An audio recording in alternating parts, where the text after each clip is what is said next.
Kama mimi ndo nikienda hospitali nikafanya vipimo ikaonekana na bakteria wa H pylori tumboni, ningefanya mambo manne tu haya ili kuweza kumtokomeza kabisa huyu bakteria tumboni mwangu. Kitu cha kwanza kabisa, ningedhibiti mazingira yoyote yale ambayo yanachochea ukuaji wa huyu bakteria wa H pylori. Mazingira yenyewe ni mazingira ya asidi. Kukiwa na asidi nyingi tumboni mwako, bakteria wa H pylori anakuwa kwa kasi. Kwa hiyo ningeondoa vyakula vyote ambavyo vinazalisha asidi tumboni. Ondoa vyakula vyote vya kukaanga, vyakula vya pilipili vile, vyakula vyote vya viwandani ningeondoa, vyakula vyote vyenye sukari kali ningeondoa, vyakula vyote ambavyo vinachochea uzalishaji wa asidi tumboni vitafanya H pylori akue kwa kasi. Kwa hiyo ondoa kwanza vitu hivyo, utakuwa umedhibiti kitu cha kwanza kwenye kumuua H pylori.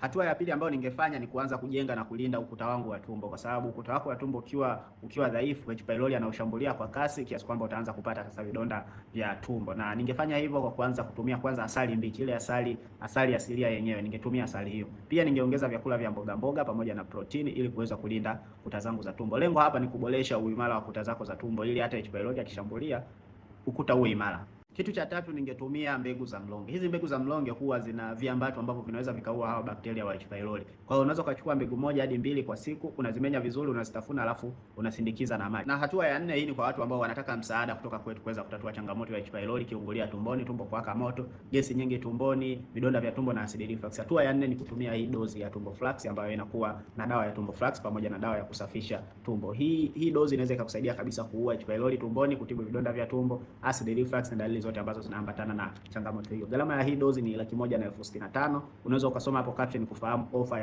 ya wakati huu ni kiasi gani, lakini gharama yake halisi ni 1,165,000. Cannabis Cure from Nature.